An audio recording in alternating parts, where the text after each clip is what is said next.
चलिए स्टूडेंट्स, इस वीडियो में कंटिन्यू करेंगे हम बेसिस ऑफ क्लासिफिकेशन। तो अभी तक जो बेसिस ऑफ क्लासिफिकेशन मैंने आपको पढ़ाए हैं उनके आगे कुछ और चीज़ें जानते हैं।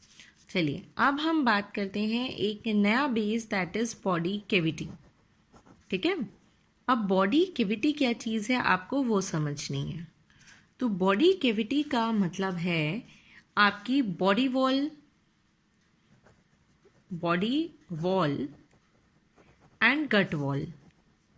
तो बॉडी वॉल और गट वॉल के बीच की जो स्पेस होती है उसे कहते हैं बॉडी कैविटी। जैसे मैं आपको कहूँ, मान लीजिए ये पेन है आपका, इस पेन से एग्जांपल समझेंगे आप। तो आप देख सकते हो ट्रांसपेरेंट पेन है, तो ये मान लीजिए जो ग्लास है इसका ये बॉडी वॉल है, और अंदर जो ग्रीन कलर की रीफिल है उसको मान लीजिए वो गट वॉल है। तो इसमें रीफिल के बीच में और इस पेन की बॉडी के बीच में जो स्पेस है उसको कहते हैं बॉडी कैविटी। अब ज़रूरी नहीं है हर ऑर्गेनिज्म में हो, और हो तो होने के बाद भी डिफरेंस पाए जाते हैं। इसीलिए बॉडी कैविटी को हम 3 कैटेगरीज तरीके से डिवाइड करेंगे। एक आपके होंगे एसिलोमेट, इस बॉडी कैविटी को सिलोम कहते हैं, तो एक हो गए आपके एसिलोमेट। ठीक है, एक होते हैं आपके सूडोसिलोमेट और एक होते हैं आपके सिलोमेट। तो इस तरीके के 3 कैटेगरी आपकी बॉडी कैविटी की बनाई। जैसा कि नाम से ही पता लग रहा है एसिलोमेट, ए मतलब ही होता है नॉट, यानी कि इसके बीच में बॉडी वॉल और गट वॉल के बीच में कोई स्पेस नहीं है। तो जिन ऑर्गेनिज्म में सिलोम प्रेजेंट नहीं होता उनको कहते हैं एसिलोमेट, यानी कि बॉडी वॉल और गट वॉल के बीच में कोई स्पेस प्रेजेंट नहीं होती, उनको कहते हैं हम लोग आपका एसिलोमेट। राइट। उसके बाद दूसरा सूडोसिलोमेट। तो सूडोसिलोमेट समझने से पहले आप सिलोमेट समझिए, फिर आपको सूडो समझ आएगा। सिलोमेट यानी जिनके बीच में स्पेस है। अगर इन दोनों के बीच में स्पेस है तो उस स्पेस पे कौन आ जाएगा, उस स्पेस को लाइन करेगा मीजोडर्म, यानी मीजोडर्म की लेयर आ जाएगी जो उसको कवर करेगी। ठीक है। अब देखो बॉडी वॉल जो है वो आपकी एक्टोडर्म से बनती है और गट वॉल आपकी एंडोडर्म से बनती है। तो एक तरीके से हम कह सकते हैं बॉडी वॉल और गट वॉल के बीच की स्पेस या एक्टोडर्म और एंडोडर्म के बीच की स्पेस। आपको मैं डायग्राम के थ्रू ये चीज़ें दिखाती हूँ, इम्पॉर्टेंट भी है डायग्राम। यहाँ देखिए, पहले हम इस डायग्राम की बात करते हैं, पहले डायग्राम की।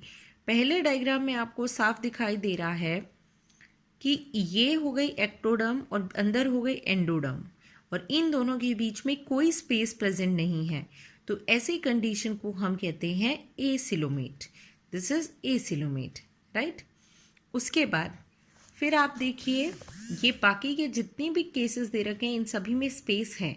तो हम लास्ट केस की बात करेंगे। अब लास्ट केस में देखिए जो रेड कलर की लाइन है ये आपकी है बॉडी वॉल, यानी कि आप कह सकते हैं आपकी एक्टोडर्म है। ठीक है। ये है आपकी गट वॉल यानी एंडोडर्म। इसके बीच की जो स्पेस थी जिसमें मीजोडर्म थी, इस बीच की स्पेस में एक लाइन आ गई, कुछ सेल्स हैं जिन्होंने इसको कवर कर लिया। तो जिन सेल्स ने इनको कवर किया वो हैं आपके मीजोडर्म के सेल्स। तो जो वाइट सी लेयर आपको दिखाई दे रही है मीजोडर्म की लेयर है, जिसने बॉडी वॉल और गट वॉल के बीच के सारे हिस्से को कवर कर लिया। इस कंडीशन को हम कहते हैं सिलोमेट। जबकि इस कंडीशन में देखिए, इस कंडीशन में आपको क्या नजर आएगा, इस कंडीशन में आप देखेंगे तो स्पेस है बॉडी वॉल के बीच में, गट वॉल के बीच में स्पेस तो है, पर इस स्पेस में जो मीजोडर्म है वो सिर्फ कुछ जगह पर है। यहाँ पे मीजोडर्म है, यहाँ है, यहाँ है, यहाँ, बाकी ये बीच के एरिया में मीजोडर्म नहीं है। तो जब इस तरीके से मीजोडर्म प्रेजेंट नहीं होती, स्कैटर्ड पाउचेस में मीजोडर्म होती है, उसे कहते हैं हम सूडोसिलोमेट। सूडो यानी होता है फॉल्स। तो सिलोम भी है बट वो कैविटी फॉल से कंप्लीटली उस चीज़ को फॉलो नहीं कर रही है। तो ये हो गई आपकी acoelomate, pseudocoelomate, acoelomate, coelomate and pseudocoelomate. तो ये मैंने आपको पढ़ाया about body cavity. Body cavity के बाद हम बात करते हैं रेस्पिरेशन की। अब देखिए, अब टॉपिक पढ़ रहे हैं हम रेस्पिरेशन। तो रेस्पिरेशन का मतलब क्या होता है? रेस्पिरेशन का मतलब जैसा कि आप सभी लोग समझते हैं, रेस्पिरेशन का मतलब होता है एक्सचेंज ऑफ गैसेस। वैसे ब्रीदिंग का मतलब होता है एक्सचेंज ऑफ गैसेस, और रेस्पिरेशन में दो चीजें होती है, गैसेस का एक्सचेंज भी होता है और फूड का ब्रेक डाउन भी होता है। ठीक है, मतलब कि जैसे हम अपनी बात करें तो हम O2 को इनहेल करते हैं, फिर वो O2 हमारे टिश्यूज तक जाती है जहां पर फूड का ब्रेक डाउन होता है और उससे एनर्जी और CO2 बनता है, फिर वो CO2 बाहर निकालते हैं।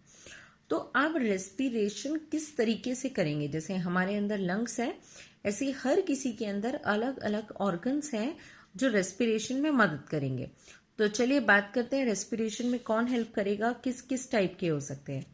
जैसा कि एक है आपका body surface respiration. Body surface respiration का मतलब क्या है, बॉडी की जो सरफेस है यानी जैसे स्किन है, तो स्किन के थ्रू ही एयर अंदर आएगी और वहीं से एयर एक्सेल होगी। जैसे कह रहे हैं एक्वेटिक एनिमल्स जैसे हाइड्रा, तो हाइड्रा जो ऑक्सीजन लेता है या CO2 रिलीज करता है वो अपनी बॉडी के सरफेस से करता है। तो इस टाइप के रेस्पिरेशन को कहते हैं बॉडी सरफेस रेस्पिरेशन।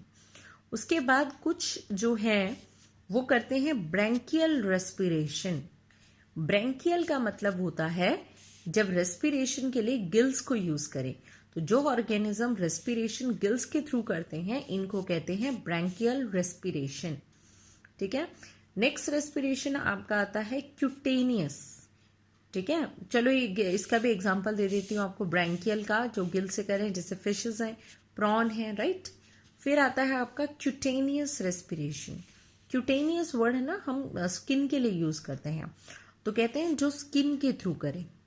ठीक है, when gaseous exchange takes place through the skin, only skin, एक लेयर की बात हो रही है यहाँ, स्किन के थ्रू करें। जैसे कि अर्थवॉर्म है, लीच है, फ्रॉग है, ये स्किन के थ्रू करते हैं, तो इनके रेस्पिरेशन को क्यूटेनियस रेस्पिरेशन कहते हैं। Next is the tracheal respiration. Trachea यानी जैसे हमारे अंदर होती है ना, ट्रैकिया है, फिर आगे जाके हमारी ब्रोंकाई में डिवाइड हो जाती है, ऐसे ही एक ट्रैकियल सिस्टम चलता है पूरा। तो जिनमें ट्रैकिया हो तो उनका रेस्पिरेशन ट्रैकियल रेस्पिरेशन। तो ट्रैकिया की मदद से एक्सचेंज, जैसे हम एल्विलाई की मदद से एक्सचेंज करते हैं, तो जो ट्रैकिया की मदद से एक्सचेंज करें वो करते हैं ट्रैकियल रेस्पिरेशन। तो ये इंसेक्ट में और आर्थ्रोपोडास में मिलता है। ठीक है, इसके अलावा औरों में अलग अलग ऑर्गन्स हो सकते हैं, जैसे बुक लंग्स, बुक गिल्स, है ना, इस तरीके के भी हो सकते हैं। फिर आप कहते हैं पल्मोनरी रेस्पिरेशन। पल्मोनरी रेस्पिरेशन का मतलब होता है जब लंग्स के थ्रू, पल्मोनरी वर्ड ही लंग्स के लिए यूज होता है, तो लंग्स के थ्रू हो उसे कहते हैं। Then is the buccopharyngeal respiration. Actually buccopharyngeal cavity, buccopharyngeal cavity किसे बोलते हैं, जो नेक के पास होती है, जो फेरेंक्स होता है। फेरेंक्स किस हिस्से को बोलते हैं, चलिए मैं ये बता देती हूँ, हो सकता है बहुत सारे स्टूडेंट्स को यहाँ पर ना पता हो। तो जैसे मान लीजिए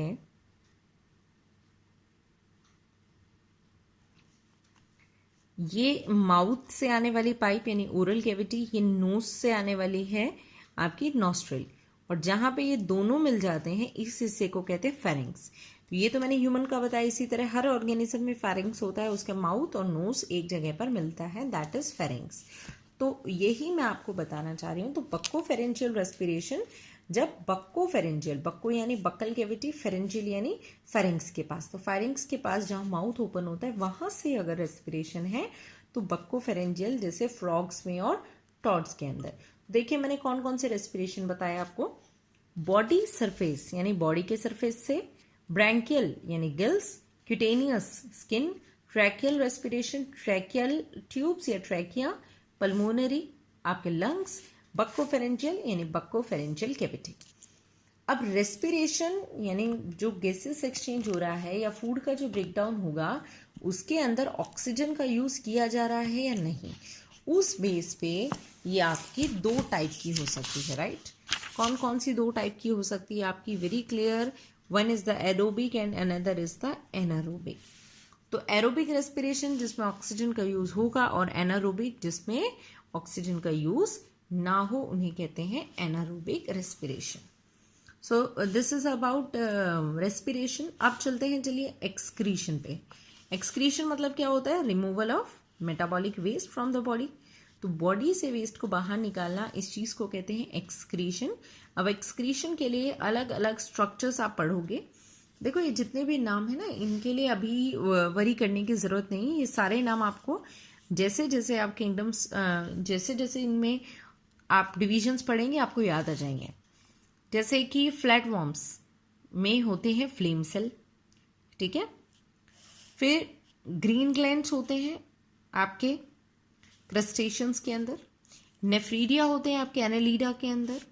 माल्फिगियन टिब्यूल होते हैं आर्थ्रोपोडा में। मोलस्का या वर्टिब्रेट यानी हम सभी के अंदर किडनीज होती हैं। मैंने क्या क्या आपको कुछ इंपॉर्टेंट ऑर्गन्स बताए हैं, flame cell, nephridia, green gland, Malpighian tubules, kidneys. ये सब दो काम करते हैं। कौन से दो काम कर रहे हैं? ये जो है आपके एक तो काम कर रहे हैं, तो देखिए ये करते हैं आपके दो काम। दो काम कौन से? एक तो वेस्ट को बाहर निकालने का काम, दूसरा काम ये करते हैं ऑस्मो रेगुलेशन।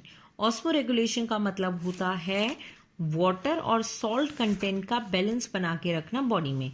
तो बॉडी में वाटर और सॉल्ट का सही बैलेंस भी आपके एक्सक्रीटरी ऑर्गन्स ही बनाते हैं, ठीक है। अब आप लोगों ने ये चीज़ अपने 10th क्लास में भी पढ़ा होगा एक्सक्रीशन में कि मेनली 3 टाइप का वेस्ट मटेरियल होता है, राइट। यहाँ पर करते हैं हम इस कंटेंट को। हमारा जो एक्सक्रीटरी मैटर होता है, that is excretory matter, that excretory matter can be of 3 types. One is ammonia, next one is आपका यूरिया, और एक होता है आपका यूरिक एसिड। इन तीनों में ना अमोनिया होता है हाईली टॉक्सिक। इन तीनों में सबसे ज़्यादा टॉक्सिक है अमोनिया, और सबसे लीस्ट टॉक्सिक होता है यूरिक एसिड। यह है लीस्ट टॉक्सिक। यूरिया की टॉक्सिसिटी आपकी है मॉडरेट, ठीक है। यानी कि अगर किसी को अमोनिया अपनी बॉडी से रिलीज करना है, जब भी कोई बहुत टॉक्सिक चीज़ बॉडी से बाहर निकालनी हो ना, तो उसके लिए उतना ही पानी चाहिए उसको डाइल्यूट करने के लिए, वरना ये आपकी बॉडी ऑर्गन्स को खराब कर देंगे। तो हाईली टॉक्सिक है अमोनिया। तो अगर अमोनिया को, इस वेस्ट को निकालना है, इस हाईली टॉक्सिक चीज़ को निकालना है, तो आपको चाहिए लार्ज अमाउंट ऑफ वाटर, और इसको हम बहुत लेस वाटर चाहिए, और उसको ऑब्वियस सी बात है मॉडरेट वाटर चाहिए। तो लार्ज वाटर जिसके पास अवेलेबल हो, जिसकी बॉडी अलाउड करे, उसी का ये वेस्ट मटेरियल होता है, ठीक है। तो इसीलिए ये ऐसा वेस्ट मटेरियल आपको मिलता है एक्वेटिक एनिमल का। एक्वेटिक एनिमल के पास पानी है तो वो आराम से निकाल देते। ये कम पानी के साथ जिनकी बॉडी इतना अलाउ नहीं कर सके, जैसे रेप्टाइल, छोटे से तो होते हैं वो, है ना। मैक्सिमम रेप्टाइल्स बर्ड्स हैं आपके। इसमें आ जाते हैं आपके जैसे मैमल्स, ये हैं आपके। तो जो अमोनिया रिलीज करें उनको कहते हैं अमोनोटैलिक, अमोनोटैलिक। जो यूरिया रिलीज करें उनको कहते हैं यूरियोटैलिक। जो यूरिक एसिड रिलीज करें उनको कहते हैं यूरिकोटैलिक, ठीक है। तो ये 3 आपके एक्सक्रीटरी मैटर हैं। अमोनोटैलिक जो अमोनिया रिलीज करे, यूरियोटैलिक जो यूरिया रिलीज करे, यूरिकोटैलिक जो यूरिक एसिड रिलीज करे। ये तीनों के तीनों आपके एक्सक्रीटरी मैटर हैं, और अलग अलग ऑर्गन मैंने आपको बता दिए जिनसे एक्सक्रीट हो सकते हैं। जैसा कि मैंने आपको बताया, किडनीज हैं, नेफ्रीडिया हैं, फ्लेम सेल हैं, माल्फिगियन टिब्यूल है, ग्रीन ग्लैंड्स हैं, ठीक है। हर ऑर्गन में अलग अलग हो सकता है। अब बढ़ते हैं हम अपनी अगली कैटेगरी, जिस बेस पे हम ऑर्गेनिज्म को क्लासिफाई कर सकते हैं, and that category could be circulation, right. तो that category could be circulation. Circulation की हम बात करते हैं। सर्कुलेशन देखिए आपका कितना टाइप का हो सकता है। सर्कुलेशन आपका हो सकता है 2 टाइप का। One is open circulation and another is closed circulation. Open circulation and close circulation, क्या मतलब है इसका? सर्कुलेशन क्या होता है? जिसमें आपका ब्लड फ्लो हो रहा है या बॉडी के अंदर कोई भी लिक्विड फ्लो हो रहा है। तो पहले हम आपके क्लोज सर्कुलेशन की बात करते हैं। क्लोज सर्कुलेशन का मतलब है आपका हार्ट है, उसमें से ब्लड निकला और ब्लड निकल के आपकी ब्लड वेसल में गया, जो हमारी सभी की बॉडी के अंदर है वो आपका क्लोज सर्कुलेशन है, यानी बॉडी का कोई हिस्सा ऐसा नहीं है जहाँ ब्लड ऐसे ही फ्रीली फ्लो हो रहा हो, स्पेस में फ्लो हो रहा हो, नहीं, ब्लड हमेशा ब्लड वेसल में है या हार्ट के अंदर है। इस टाइप के सिस्टम को कहते हैं क्लोज सर्कुलेशन। जबकि दूसरा सुनिए, ओपन सर्कुलेशन।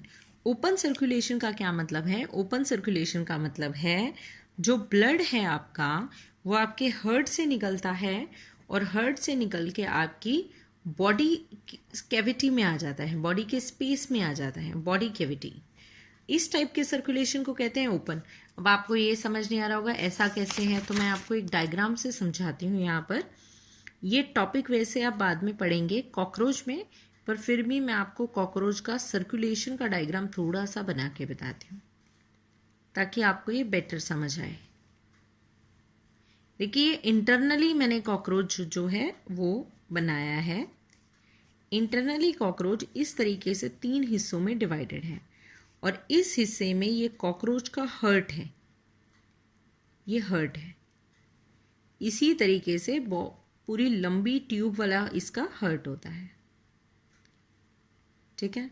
अब क्या होता है इसका, और कोई ब्लड वेसल नहीं है, ये ब्लड है हार्ट में, ये आगे आगे आगे आगे पंप होते होते यहाँ से हेड में आ जाता है, हेड में से ब्लड यहाँ पहुँच जाता है फ्रीली पूरे स्पेस में, फिर यहाँ से ब्लड इधर स्पेस में निकल जाता है, इधर स्पेस में निकलने के बाद ब्लड फिर अंदर इस स्पेस में जाता है और इस स्पेस में जाने के बाद वापस हार्ट में चला जाता है।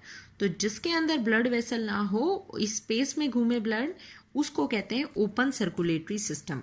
एक चीज़ और बता दूं आपको, ये जो स्पेस है जिसमें ब्लड घूम रहा है, इस स्पेस को कहते हैं हीमोसील, इसे कहते हैं हीमोसील, ठीक है। और इधर पे ब्लड को ब्लड ना कह के word haemolymph word use करते हैं, क्योंकि इनमें ना एक्चुअली रेड कलर नहीं होता, आरबीसी नहीं होते, तो लिम्फ जैसा दिखाई देता है, तो इस ब्लड को हीमो लिम्फ कहते हैं। हीम यानी ब्लड और लिम्फ जैसा दिखाई देता है, इसलिए हीमो लिम्फ। तो आई थिंक आपको ये क्लियर होगा सर्कुलेशन में ओपन सर्कुलेशन एंड क्लोज्ड। अगर ब्लड वेसल्स में जाए तो क्लोज्ड है, अगर बिना ब्लड वेसल्स के जाए तो ओपन सर्कुलेशन है, ठीक है। ये चीज़ आपको यहाँ पर क्लियर होती है।